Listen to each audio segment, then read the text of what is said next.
Welcome back to the plant of the month, and this month I am bringing you the Patterson onion. Heirloom lovers, hang on, don't close your ears just yet, because this hybrid deserves your consideration.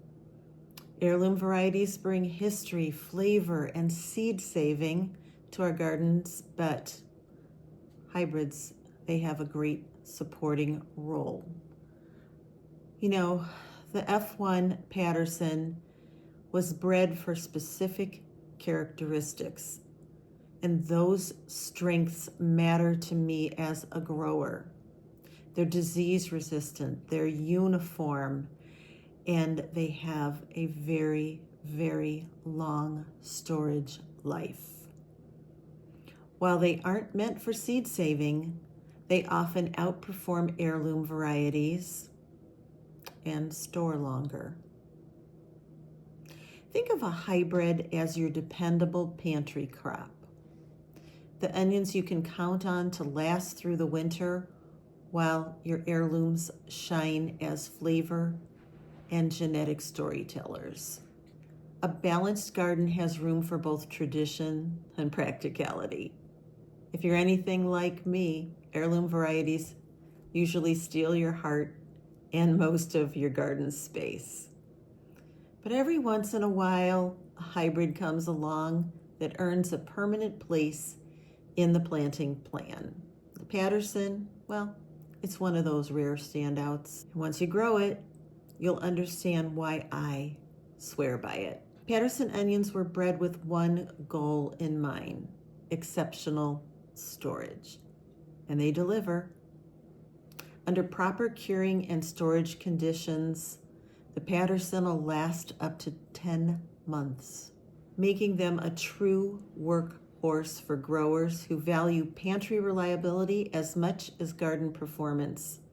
Imagine slicing into a firm, flavorful onion next year, one you grew yourself the previous spring. I happen to be up in Wisconsin at the Wisconsin Place, and we haven't been up here since December because of my fractured shoulder. And look what was in my kitchen. 2 Patterson onions. I brought up a couple tiny onions to have the next time we came up, and we haven't come up till then. But you can see, although I have none of these left at home, they're still firm and just wonderful. And these are on the small side, but we're 2 people. So that is a perfect size for a recipe, right?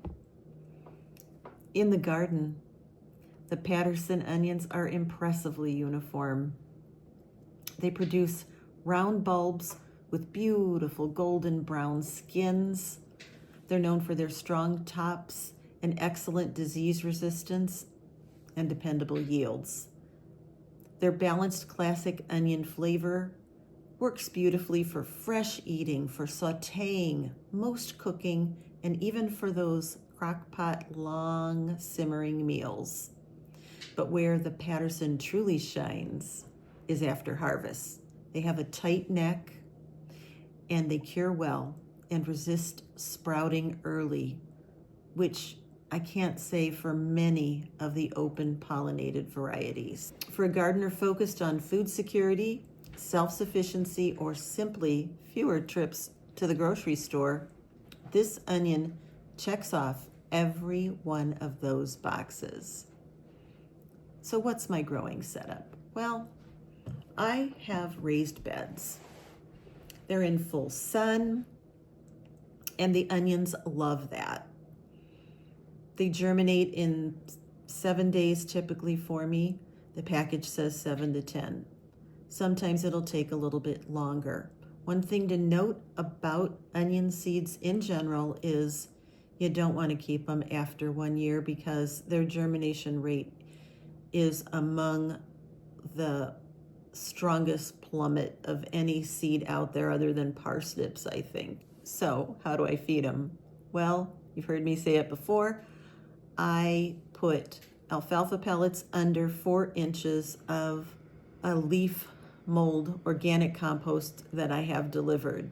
In the spring, when I plant them in, I use a balanced organic granular fertilizer and some azomite in the hole. Now, here's the important part that is different from most vegetables. You hit these babies once a week with a weak solution of liquid nitrogen. Now, that can be a organic fish emulsion, an organic Chilean nitrate, you pick it, but you gotta hit them regularly because you want lots of leaves. Those are the solar panels. And every one of those leaves that you have equals a ring around on the onion. I have very fertile, well-drained soil full of organic matter, and that's what onions love. And they don't like wet feet. So don't pick a spot where water hangs out. You want it to drain away. They want about 1 inch of water a week. I start my seeds in mid-February indoors, and I harden them off, and I typically transplant them out the first week of May. This year I'm experimenting, and I put them out the first week of April. I did cover them with an over-the-earth greenhouse. Sometimes those are called a drop-over greenhouse. That protects them from the winds and the bulk of any severe weather that comes. I did have hail, and so they were protected from that. I did have a pretty deep freeze night, but it didn't last. It was only a few hours. The onions did just fine thus far. So I'm excited. I might have a leg up this year. We'll see if it makes a difference. So as long as we're up by the lake, I'm going to add in a little bonus at this point, and that's a little clip of the lake, because that's the reason we come up here. Now, how do I harvest and cure them? Well, when the bulb has formed and the leaves have fallen over at the neck of the onion, that is when they are ready to harvest. They are done growing. You can leave them there for a couple of weeks to dry. Now, if it's going to rain, I would strongly suggest that you yank them. What I do when I yank them, I brush off any dirt, but I do not wash my onions. It will add more moisture and jeopardize your storage capability. I'll let them dry for a little bit in the sun that day, and then I take them into the garage.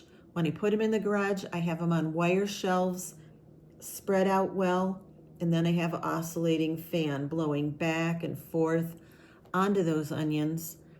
And they stay like that for about 4 weeks. And that's when they turn that nice brown shade. And that's when I will cut off the leaves. Don't do it until that happens. I will sanitize the instrument that I use to cut them off as well before I do. You don't want to cut it off too early, because this is where disease and so forth could enter your onion and jeopardize its storage capability. After I cut those leaves off, I let them stay there usually another couple of weeks. So I find that I am drying them off for about 6 weeks. And then I'll put them in my garage, which is a cool, dark spot. You don't want them to get to the light because they're more apt to sprout, but the box does have ventilation.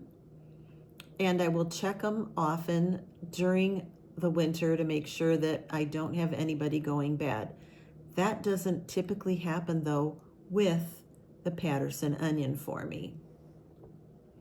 So yes, heirlooms will always have a place in my garden, but if you're looking to round out your onion lineup with a dependable long keeper, consider the Patterson onions. Sometimes practicality trumps tradition, correct? Remember, grow what you eat, and eat what you grow.